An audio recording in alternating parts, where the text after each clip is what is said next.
The kitchen still smelled like the pancakes Mom had made for what she called our family discussion, though the tone in her voice when she'd called this morning suggested it would be anything but sweet. I sat at the familiar oak table where I'd done homework as a kid, eaten countless birthday breakfasts, and apparently was now about to be officially disowned by the Peterson family. My father, Robert Peterson, sat across from me in his weekend polo shirt, the one he wore when he wanted to look casual but still authoritative. My older brother Marcus occupied his usual spot to Dad's right, checking his Rolex every few minutes like he had somewhere more important to be. My sister Jennifer sat with her arms crossed, her fresh manicure catching the morning light as she drummed her fingers impatiently against the table. Alexandra, Dad began, using my full name like he was addressing a board meeting. We've called this meeting because we're concerned about your choices.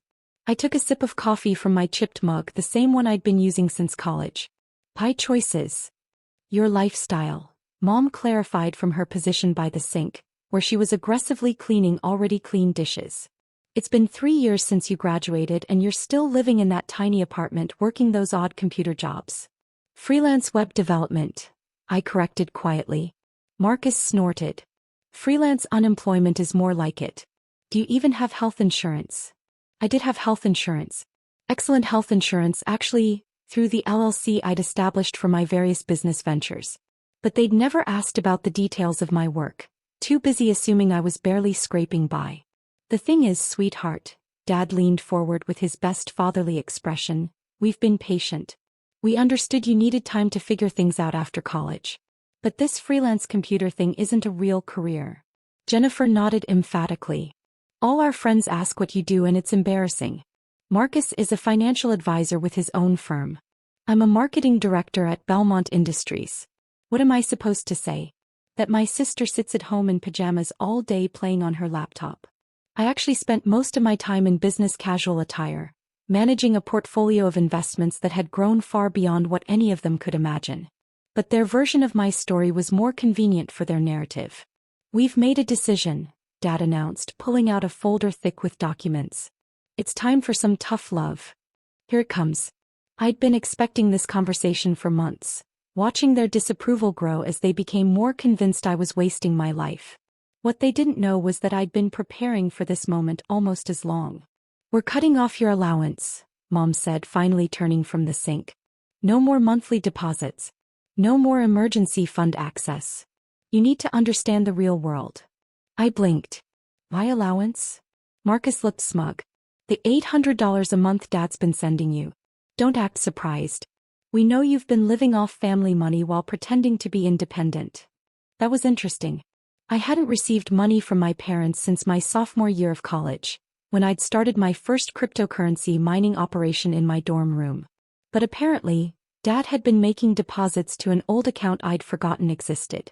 Furthermore, Dad continued, we've arranged for you to interview at Peterson Financial Services. Marcus has agreed to give you a position in their entry-level program. Very generous of him, I said, keeping my voice neutral. It is generous, Jennifer snapped. Marcus is risking his reputation by hiring someone with no real work experience. The least you could do is show some gratitude. I glanced at Marcus, who was trying to look magnanimous. Peterson Financial Services was the small investment firm he'd started 2 years ago with family money. According to the research I'd done, they had exactly 12 clients and were struggling to maintain profitability in a competitive market. Of course, Dad added, this is contingent on you giving up this computer hobby and committing to a real career path. No more freelance work. No more staying up all night staring at screens. Time to grow up. The computer hobby. If only they knew that my hobby had started with $500 in Bitcoin when I was 19 and had grown into something that would shock them speechless. We're not doing this to be cruel, Mom said, sitting down at the table. We love you, Alexandra.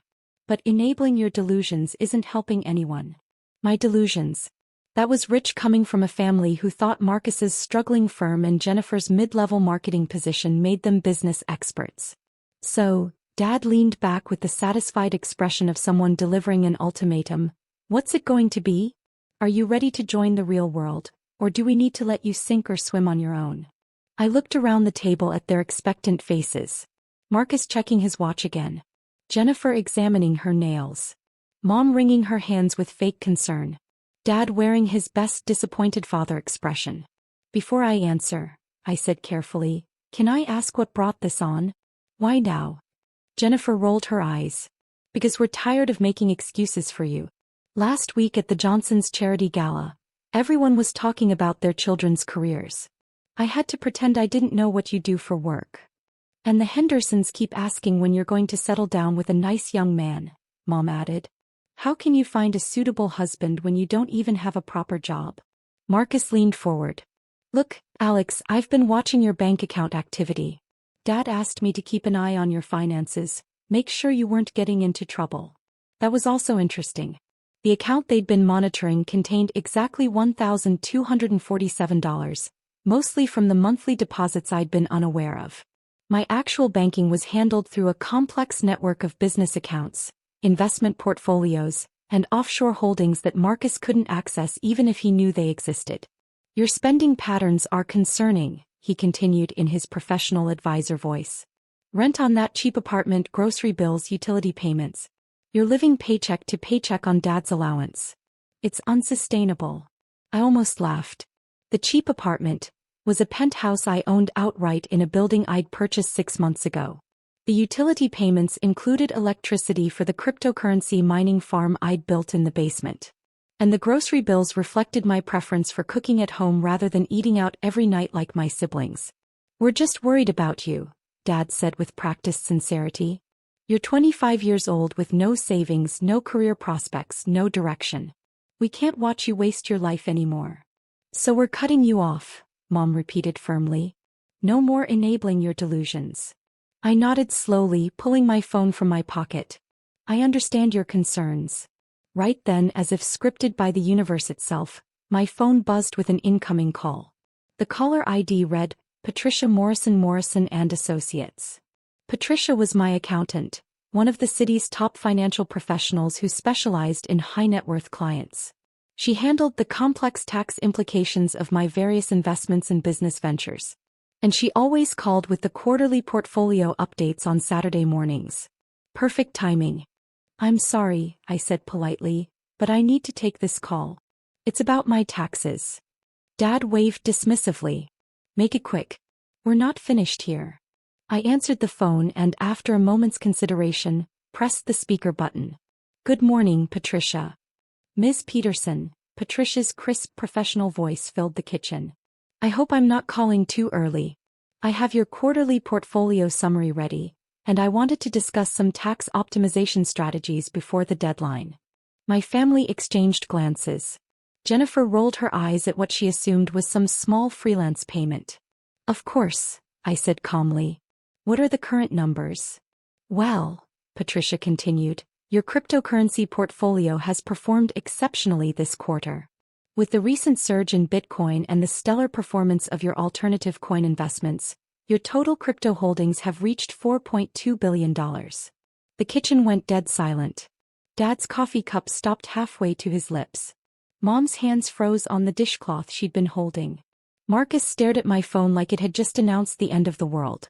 Jennifer's mouth fell open.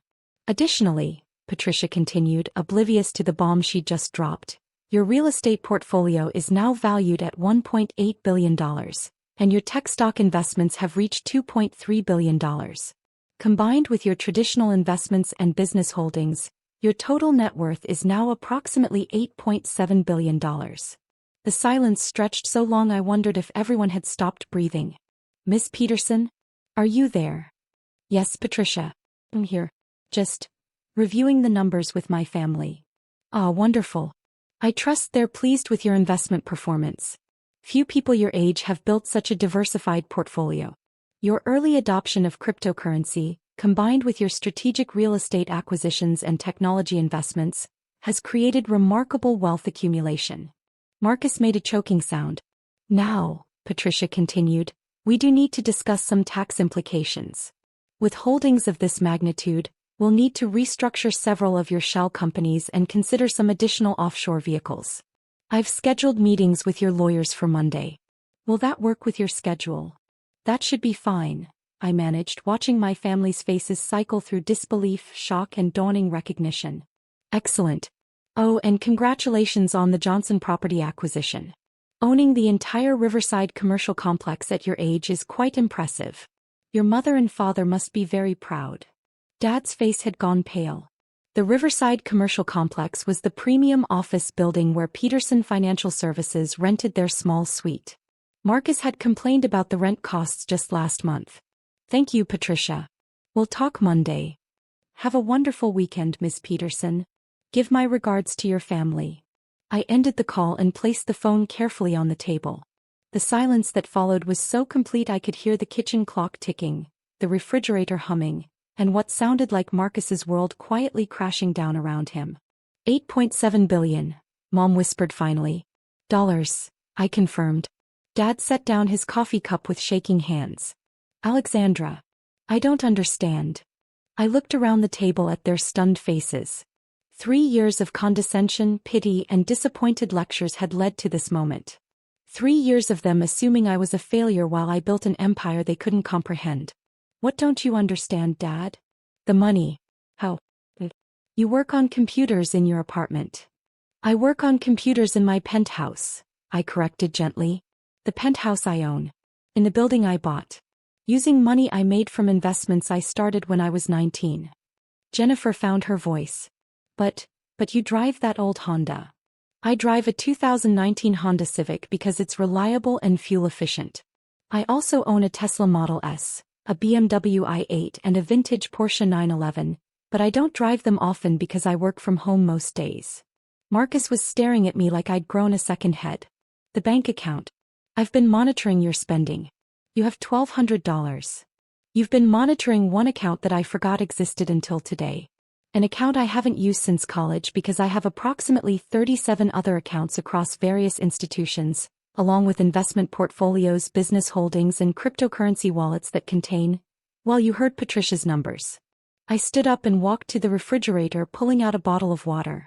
I needed a moment to process what was happening, and they needed time to absorb the reality of their situation. But you live so simply, Mom said, her voice small and confused. I live efficiently, I explained, returning to the table. When you have enough money to buy anything you want, you realize that wanting less is more valuable than having more. I don't need to flash wealth to feel successful. Dad was shaking his head slowly. The computer work. The freelance jobs. I do take freelance projects occasionally, but not for the money. I enjoy coding and sometimes interesting problems come up that challenge me. Last month I helped a startup optimize their database architecture. The month before that, I consulted on a blockchain implementation for a financial services company. You're a consultant? Jennifer asked weakly. Among other things. I'm also an investor, a property owner, a cryptocurrency trader, and according to Forbes' preliminary research for their next young entrepreneurs list, I'm what they call a stealth billionaire. Marcus finally found his voice. Forbes. They've been trying to interview me for 6 months. I've been declining because I prefer privacy. But after today, I shrugged. Maybe it's time to be more public about my success. I pulled out my phone again, scrolling through my contacts. In fact, let me call them back. No. Dad said quickly. Wait. Just wait. I paused, finger hovering over the contact for Sarah Kim, the Forbes reporter who'd been persistently seeking an interview. Help me understand, Dad continued. If you have this much money, why didn't you tell us? Why let us think you were struggling? I set the phone down and looked at him carefully. When did you last ask me about my work, Dad? Really ask, not just dismiss it as computer games. He opened his mouth, then closed it. When did any of you show interest in what I was actually doing? You made assumptions about my life based on superficial observations, and when I tried to explain my work, you brushed it off as unrealistic dreaming. I turned to Marcus. Remember Thanksgiving 2 years ago? I tried to tell you about cryptocurrency investments, and you laughed and said digital money was a scam for people too lazy to get real jobs. Marcus winced. And Jennifer, at your birthday party last year, I mentioned I was considering buying commercial real estate. You patted my head like I was a child and told me to focus on finding a husband instead of worrying about business. Jennifer looked down at her hands. So I stopped trying to share my success with people who were convinced I was failing. It was easier to let you think what you wanted to think while I focused on building something meaningful. Mom's eyes were filling with tears. But we're your family. We love you. I know you love me, I said softly. But you love the version of me you created in your minds. The struggling daughter who needs rescue. The family disappointment who requires tough love and intervention. You never tried to see the actual me. I opened my laptop, which had been sitting closed on the counter. Would you like to see what I actually do all day? Without waiting for an answer, I pulled up my dashboard. Real-time cryptocurrency prices, property management reports, investment portfolio summaries, business analytics from my various companies. This is my morning routine, I explained, clicking through screens. Check the Asian markets, review overnight crypto movements, approve or decline investment opportunities, monitor my property's performance, and manage my various business interests. The numbers on the screen were staggering. Daily gains and losses that exceeded most people's annual salaries. Property rental income that could fund small cities. Investment returns that compounded by the hour. My computer hobby involves managing assets worth more than most Fortune 500 companies, I continued. My freelance work includes consulting for major corporations on technology strategy. My simple lifestyle is a conscious choice to focus on building wealth rather than displaying it. Dad leaned back in his chair, looking older than he had an hour ago. Alexandra, I don't know what to say. You could start with "I'm sorry," I suggested. Sorry for assuming the worst. Sorry for trying to control my life without understanding it. Sorry for planning an intervention about my failed life, without bothering to learn what my life actually involves. The kitchen fell silent again. Outside, I could hear neighbors starting their weekend yard work, normal families dealing with normal problems. Inside, the Peterson family was grappling with the realization that their foundational assumptions about success, money, and their youngest daughter were completely wrong. $8.7 billion, Marcus said finally, his voice hollow. Give or take a few $100 million depending on market fluctuations, I confirmed. And you own my building? I own your building, yes. Along with most of the commercial district downtown. It's been a good investment. Jennifer looked up from her hands. Alex, we had no idea. I know, I said. That's exactly the problem. I closed my laptop and sat back down at the table. Now, about this intervention. You wanted to cut me off from my allowance and force me to work for Marcus. Is that still the plan? Dad shook his head slowly. I think we need to reconsider our approach. Actually, I said, I have a counter-proposal. Instead of me working for Marcus, how about Marcus comes to work for me? Marcus's head snapped up. What? Peterson Financial Services is struggling. 12 clients, declining revenue, increasing overhead.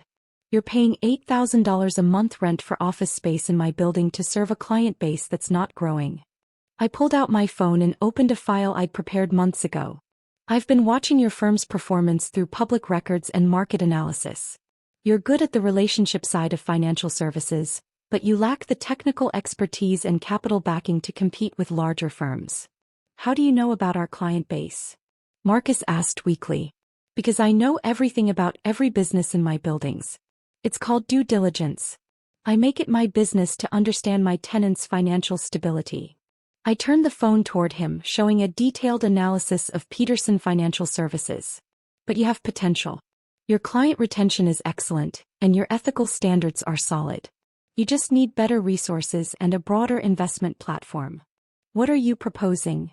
Partnership. I provide the capital backing, advanced technology platform, and access to institutional-grade investment opportunities. You provide the client relationships and advisory expertise. We rebrand as Peterson Morrison Financial, with you as managing partner of the advisory division. Marcus stared at the proposal on my screen. You do that? After everything we said today? Marcus, you're my brother. You made assumptions about my life, but you're not malicious. You're just limited by your own experience and perspective. That can be fixed with better information and expanded opportunities. I turned to Jennifer. As for you, Belmont Industries is a good company, but they're not maximizing their digital marketing potential. I've been considering acquiring a stake in their business. How would you feel about leading their digital transformation initiative? Jennifer's eyes widened. You're talking about buying part of my company? I'm talking about investing in their growth while positioning you as the executive who modernizes their entire marketing approach. Better title, significant salary increase, equity stake in the improved company. Finally, I looked at my parents. Mom, Dad, I don't need your money or your approval anymore. I haven't needed either for years. But I do want your understanding and support. Not for the struggling daughter you thought I was, but for the successful businesswoman I actually am. Mom was crying openly now. Alexandra, we're so sorry. We had no idea. I know, I said gently. But now you do. The question is, what do we do with this new information? Dad cleared his throat. What do you need from us? Respect, I said simply. Acknowledgement that I know what I'm doing. Trust that my choices are informed and deliberate, even when you don't understand them. And maybe, just maybe, some curiosity about what I'm actually building instead of assumptions about what I'm failing to achieve. Can you forgive us? Mom asked. I smiled, the same quiet smile I'd inherited from her. Mom, there's nothing to forgive. You acted based on the information you had. Now you have better information. What matters is what you do next.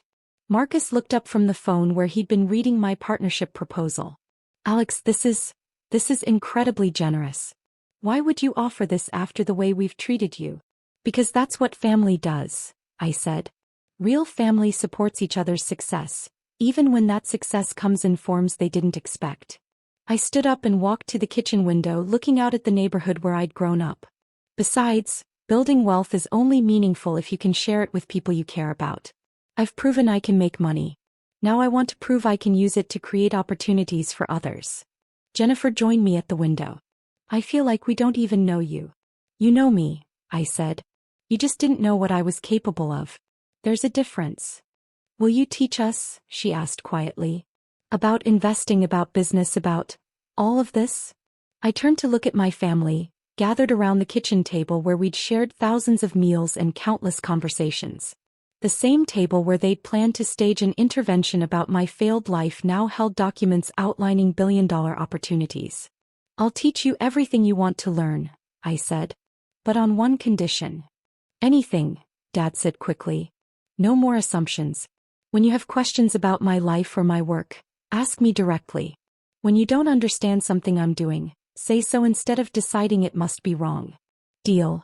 Deal, they said in unison. I returned to the table and reopened my laptop. Good. Then let's start with cryptocurrency 101. Because if we're going to be business partners, you need to understand how I built this empire. For the next 3 hours, I walked my family through the fundamentals of digital currency, blockchain technology, strategic investment, and long-term wealth building. Marcus took detailed notes. Jennifer asked intelligent questions about market psychology. Mom and Dad listened with the focused attention they'd never given my work before. By afternoon, we'd outlined partnership agreements, investment strategies, and a family business structure that would leverage everyone's strengths while capitalizing on my resources and experience. One more thing, I said as we wrapped up. I'm going to accept that Forbes interview.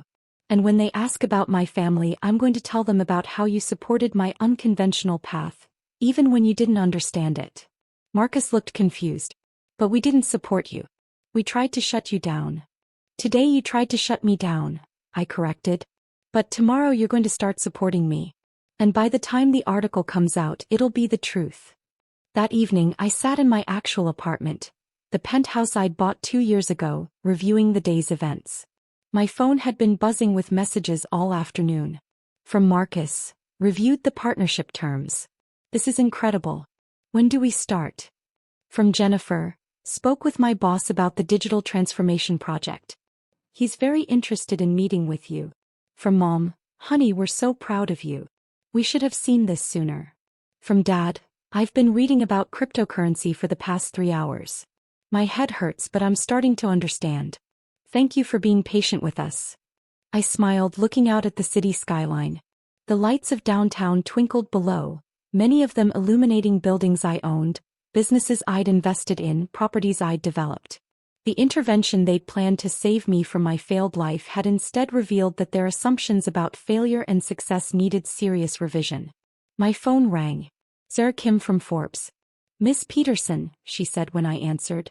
I heard through the financial community that you might be ready for that interview. Yes, I said, settling into my favorite chair with a view of the city. I think it's time to tell my story. Wonderful. Our readers are fascinated by young entrepreneurs who build wealth through non-traditional paths. What would you say is the most important lesson you've learned? I thought about the kitchen table conversation, about 3 years of family dinners where they'd pitted my choices while I quietly built an empire. Success isn't about meeting other people's expectations, I said finally. It's about exceeding your own. And sometimes the biggest risk isn't failing publicly, it's succeeding privately while everyone assumes you're failing. That's fascinating. Can you elaborate?